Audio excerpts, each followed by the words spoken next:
be on your toes here. It's going to be chill. Jesus, nail is out. Right. That was way more intense than stage wants to be. Holy smokes. Holy cow, boys. Holy cow. And welcome into another episode of Historic Hot Laps. Welcome. Let's talk about Talladega. Let's talk about some news. Let's talk about Rex Mays at the end of this episode. Kicking off with some news, let's just start in the F1 paddock. Christian Horner from Red Bull has left kind of an open invitation for Liam Lawson to replace Sergio Perez if he shows well in that Ricciardo seat that he's taking over. Obviously, the rumors are Perez is going to announce his retirement after this season, so that could leave a couple spots open in that Red Bull paddock, and they've got tons of drivers on their team. So I'm sure they'll have no problem putting somebody in all these positions, but that's the latest on that. Renault did announce that they are going to close their power development unit, basically their engine manufacturing program, at the end of the 2025 season. There's some groups that really rely on that. Alpine being one of them. So this could be kind of a foot in for someone who's trying to bring a new power distribution, bring a new power unit group to Formula One and a new team, aka Andretti Global, where they have a Cadillac alliance already. They could buy Alpine, rename it, run under Cadillac, and get their foot in the door there. Granted, that's going to be a very expensive, costly thing, but it could very well happen. We'll just see how that shakes out throughout 2025. Moving over to NASCAR news. This is a big one. I'll spend some time deep diving into this. So I'm sure anybody who's following the sport has already seen 2311 and Front Row Motorsports have combined their forces. They filed an antitrust lawsuit against NASCAR for the charter deal and the charter agreement and kind of the stonewall, like you have no time and sign this 112-page document or we're going to revoke your charters. Obviously, the last-minute thing, these two teams didn't sign. Moving forward, it was kind of in the mystery for a couple weeks, but everybody expected a lawsuit to happen, and that has happened. If this goes to litigation, NASCAR is going to open up a lot of secret doors, and I don't think they're going to want that. So I'm willing to bet they'll settle out of court. And the other thing that just came about is Hamlin had mentioned, we'd be willing to sign if clause in the charter contract was changed. Basically, they have it in the charter contract when you sign them that you can't sue NASCAR and taking all liability at that point for anything. So if they can get that switched over, taken out of the contract, whatever it may be, there's a good chance that 2311 will sign. Front Row Motorsports is going to fall behind on that. So it's kind of interesting. Obviously, NASCAR, privately held company, owned by one family its entire existence. We know that they generate a lot of revenue, and they're not going to want to just open their books publicly like that. So it'll be interesting to see how that goes. There was an interview with Curtis Polk, co-owner of 2311, and he said, business as usual still, and I quote, "Yes, 2311 plans to race next year. We plan to continue to go through all the things that we were planning before the lawsuit. Our business model is going to move forward, and we are going to continue to grow and compete at the highest level." So following that, 2311 also filed a separate injunction, which the timeline for that's pretty speedy. Over the next few days into next week, we should know how that's going to go. But they're going to try to piggyback their 2024 charter in 2025, since there's a legal battle going on, waiver them in as a chartered team, being that everything's pending under the lawsuit. So if this goes into litigation and trial and everything, this could be a long-term deal. These cases, a couple years down the road, we could still be talking about this. Hopefully it doesn't. I don't think NASCAR is going to let that happen. I think they're going to bend and give Denny and obviously Michael Jordon, Curtis Polk, everybody involved what they want. So I guess we'll see how that all shakes out. And we'll update as we hear things. In a brighter sense of news for NASCAR, it's been announced that NASCAR is getting another season of the Full Speed docuseries on Netflix. If you guys haven't watched that, it's definitely worth a watch.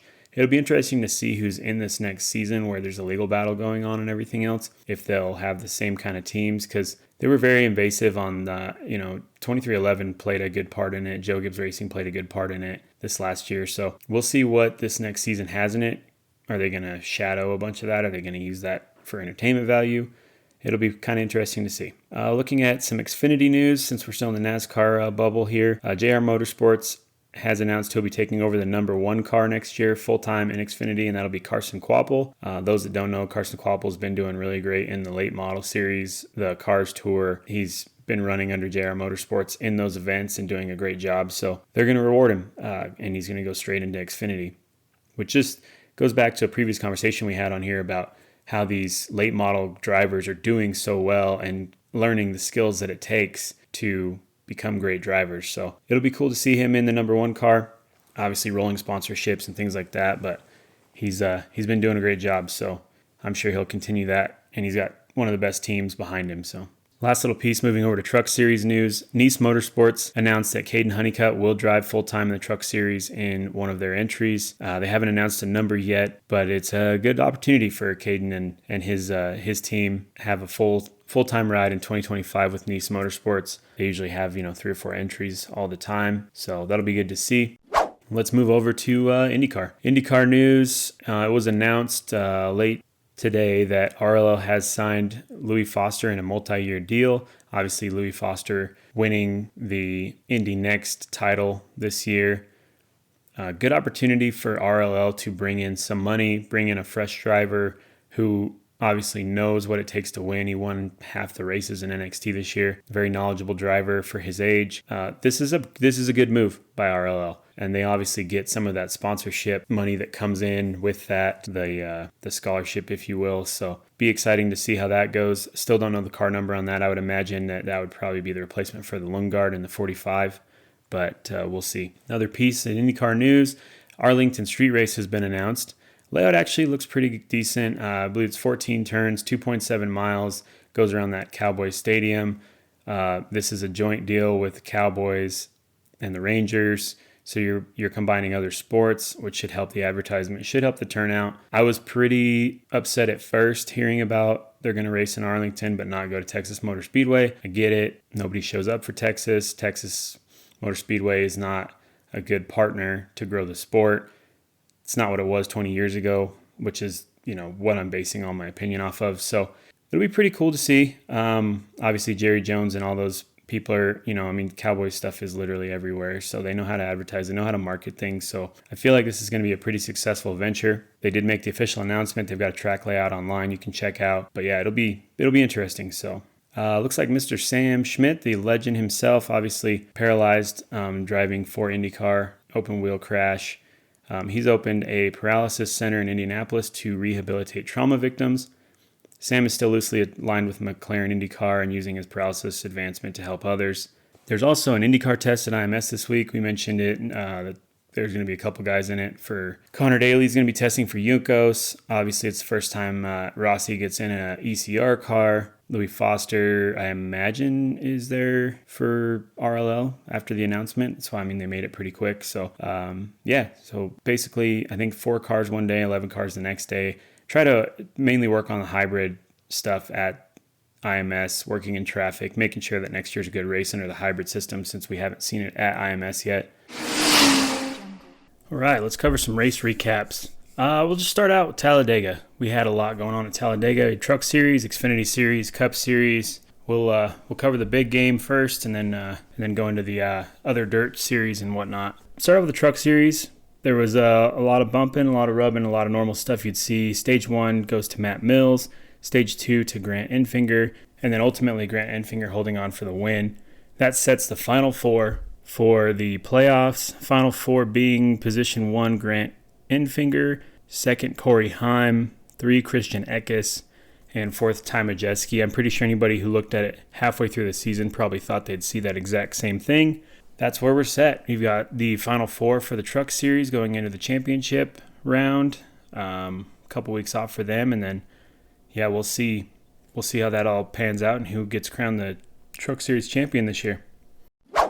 Moving over to Xfinity. Xfinity races are just good old school races. Really a fun race to watch. A lot of moves, a lot of guys riding right on the line. Those cars don't plant to the track the same way the Cup cars do. Kind of brings you back to like a Gen 6 Cup car and stuff like that. But Stage 1 goes to Chandler Smith. Stage 2, Austin Hill. And then Sammy Smith gets the win on that one. So Congrats to Sammy Smith and that JRM team, that Junior Motorsports. Moving on to the Cup race, we'll start with qualifying. The McDowell streak continues. McDowell gets a pole again for Front Row Motorsports. All of these poles he's been getting this year on drafting tracks, he's really got it figured out. For a guy who couldn't race drafting tracks when he first came over to Cup, he's figured out how to get the speed on it. Doing really well with that. Starts out on the pole. Going into stage 1 of the day, you saw Chris Buescher take that one. Obviously not in the playoffs, not contention, but getting a stage win nonetheless is still a good feat, so congrats to him. Then moving on from there, stage 2 action. You'd think by now, at this point in the race, it's Talladega, right? It's pretty wild.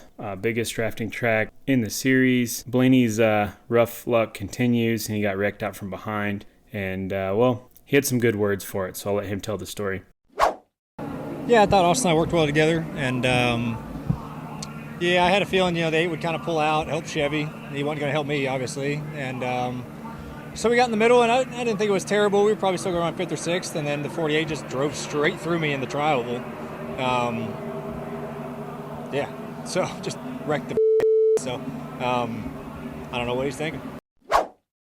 Moving on from there, continuing on with stage 2, you see Austin Cindric get the stage win, which is very important for his playoff points.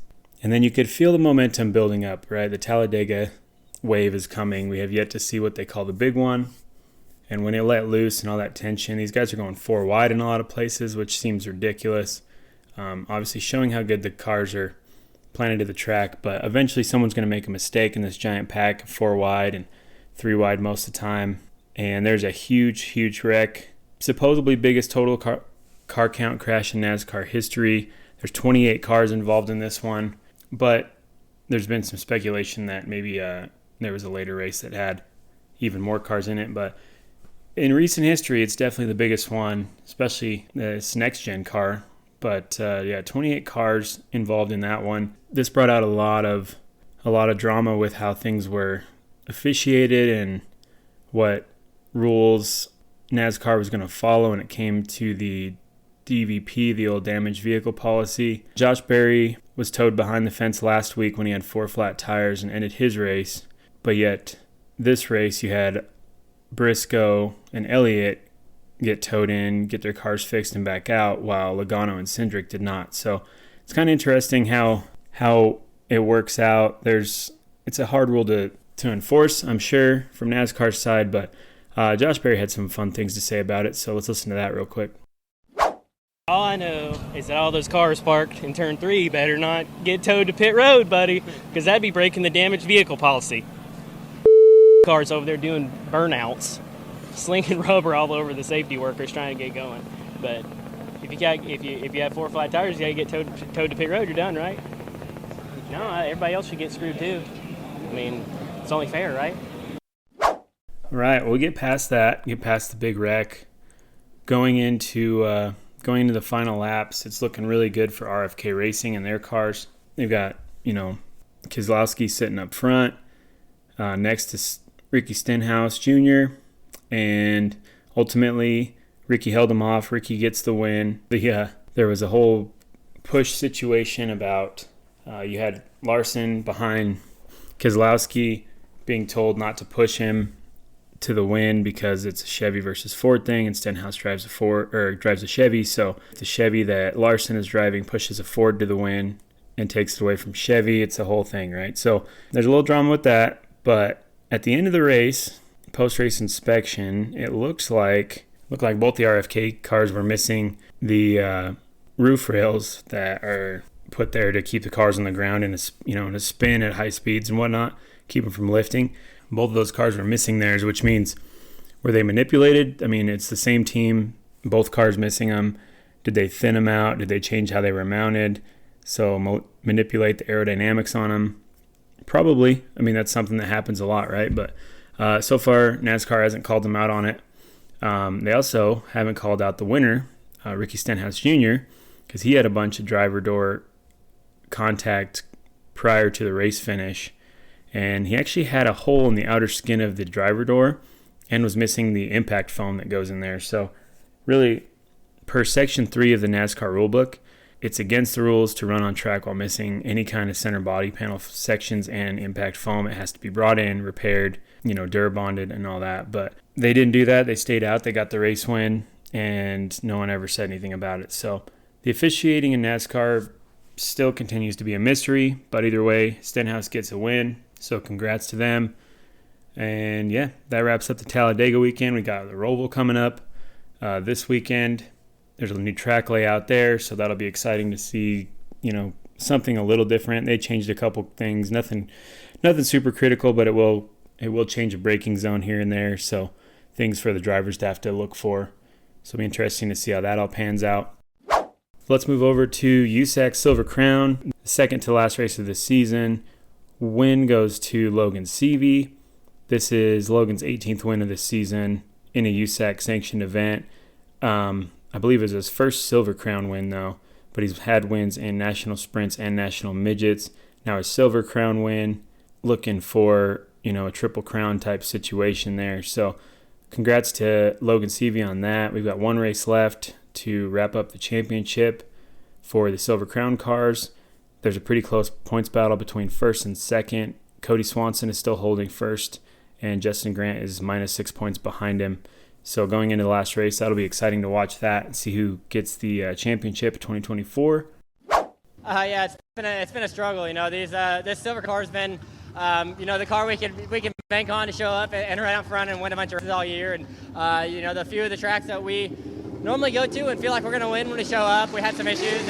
And I said those ones hurt. We show up expecting to go race for wins, and just issues that happened. And we've been so blessed to never have issues with this car. To have issues feels like something's going, majorly wrong. And, we kind of just put everything together tonight and had a great car. Ronnie did a great job setting it up. And all these guys behind me, worked really hard all day to get us here. And AJ Foker comes to all these races to make sure this thing runs top shape. And it really did tonight. So it was a tricky track. But I kind of told Ronnie before we started, I think we're going to see 100 laps running the cushion. And that's what we got.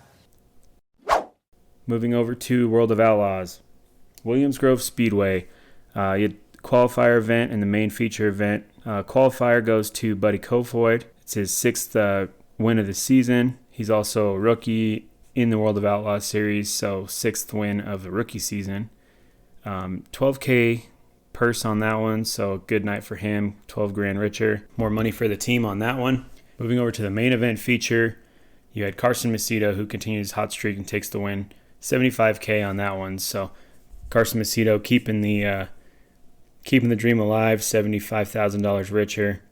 Oh yeah, I could feel it like needles all over me. I could see him in the big screen going down the backstretch every time I seen him to my inside through 1 and 2. The one time I felt like I was super vulnerable in 1 and 2. I was so good down at that end early in the race, but late in the race the top was really far around, and there was some grip strips that I was able to kind of catch and drive through for most of the race, and those started going away at the end. And then traffic was all running the bottom. I just didn't know what to do. I didn't want to go down there and follow them, but got to Chad Trout there and just was struggling. Didn't know what to do in 1 and 2. Sheldon kind of showed me a nose down there on the bottom, and I moved down for a lap or two, and then we took the white, and I was so nervous to run down in there and follow him and then end up in no man's land off of 2 and get passed down into turn 3. So I moved up a lane, luckily got off turn 2. Once I got off turn 2, okay, I knew it was going to be okay just by sliding myself in 3 and 4 and getting to the checkered. So moving over to high limit sprints, we had the midweek money challenge finale, and it was a pretty sweet race. Looked like Brad Sweet was really going to get it, but at the end of the day, Tyler Courtney, also known as Sunshine, he finishes at the top, wins the midweek money championship for 2024. So that wraps up all the bigger series of races. You still had some ARCA East and West. We didn't cover those this week. And then we've got, like I said, Roval coming up. You've got sprint cars and everything else coming up this weekend. More stuff to cover next week. So still haven't seen anything on those penalties for the post-race inspection stuff. I don't think we will at this point of the week. So I guess what happened at Talladega stays at Talladega, and that's about it for that. USA to the Del Mar Speed Track, California, while Rex Mays, winner of a dozen classics, lies in second place before the tragic climax of what was to be his last race. 12 laps, a steady run without incident, and then disaster in lap 13.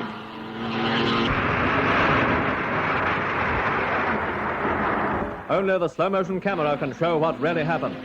As the car crashed the rails and turned over, Mays, who refused to wear a safety belt, was hurled onto the track. Beneath the wheels of other speeding cars, a dauntless driver met his end.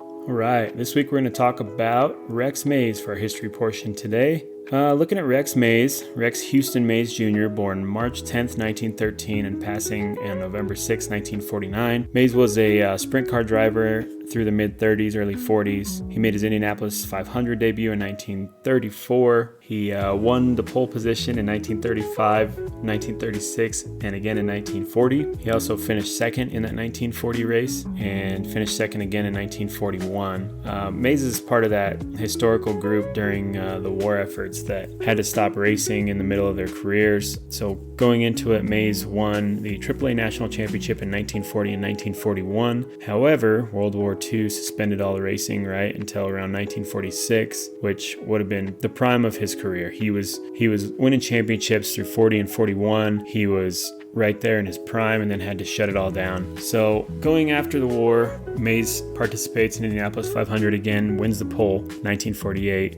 but had mechanical problems so he didn't finish the race. Mays is kind of known to be somewhat of a hero. There was a race in Milwaukee where he saved a fellow driver, Mr. Duke Dinsmore, who was thrown from his car during an accident at the south turn of the track.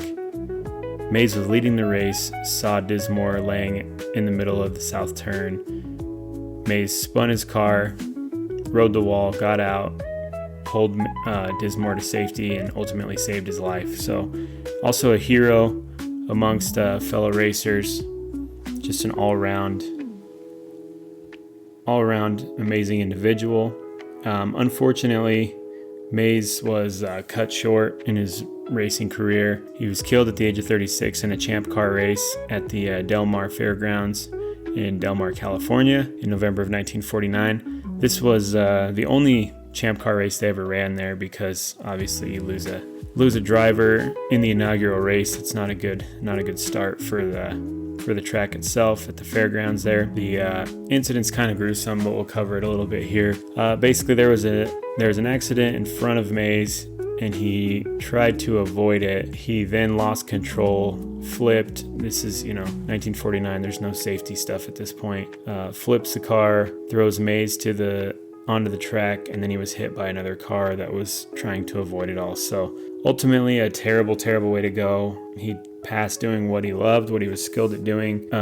Given his short career, he did have a really good run. He holds championship titles in AAA West Coast cars for 1934, 1935, AAA Midwest cars in 36 and 37, and AAA Champ Car National titles in 1940, 1941. His Champ Car career, he ran 57 races over the 12 years that he was involved in Champ Car.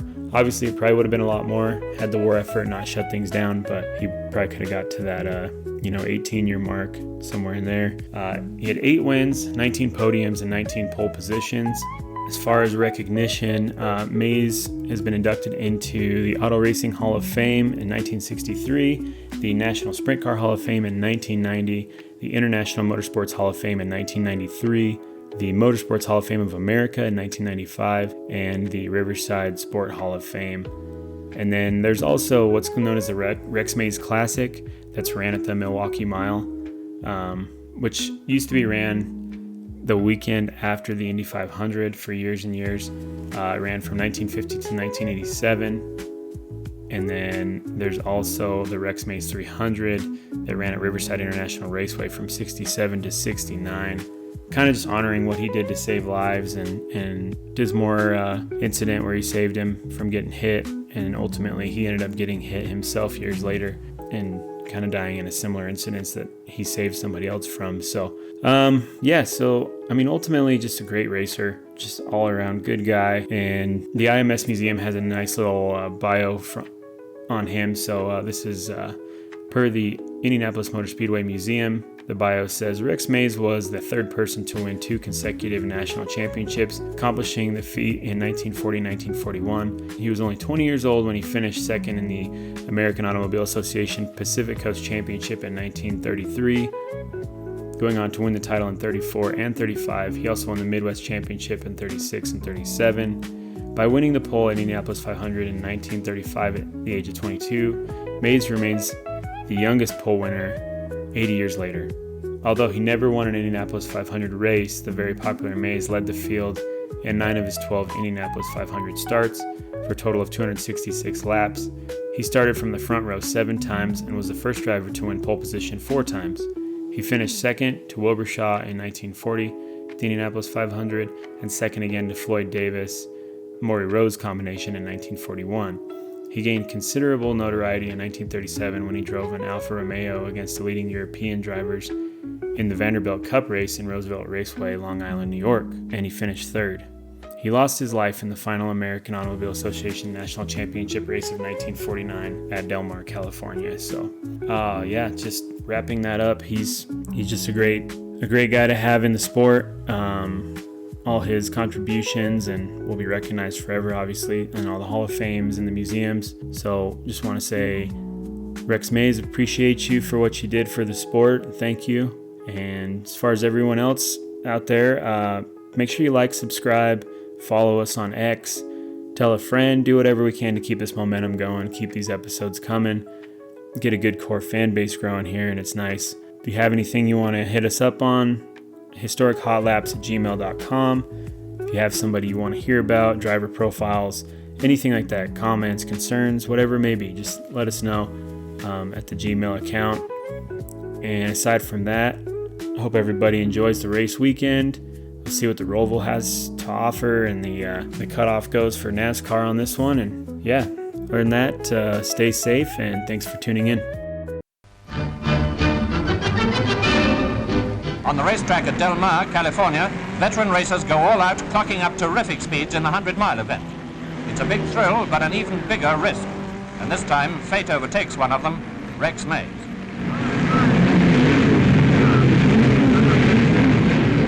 There he goes, out of control in a terrible crack-up that cost him his life.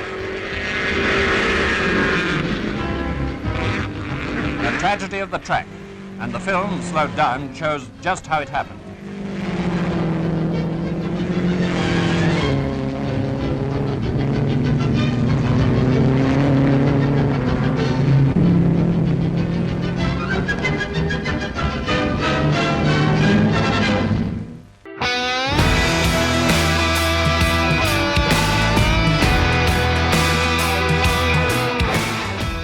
Thank you for sharing your time with us.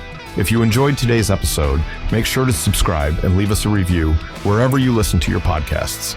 Don't forget to follow us at Historic Hot Laps on X and all your other social platforms for the latest updates and sneak peeks into upcoming episodes. You can reach out to us directly at historichotlaps@gmail.com. Send us your feedback, questions, comments, opinions, and additional subject matter you'd like us to cover. Thanks for tuning in.